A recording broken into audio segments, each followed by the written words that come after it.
Welcome to Taraba News, the voice of Tarabans. The headline: Governor Kefas donates relief materials worth 50 million naira.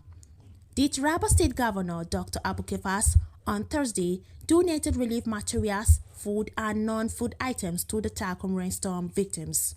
This is in fulfillment of the promise he made when he visited the site of the disaster on Wednesday. Many victims were attended to with the committee, vowing to reach everyone with the governor's package.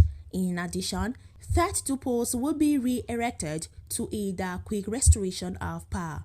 The committee disclosed that over 255 households were affected by the rainstorm. Local council officials were involved in the distribution of relief materials for effectiveness.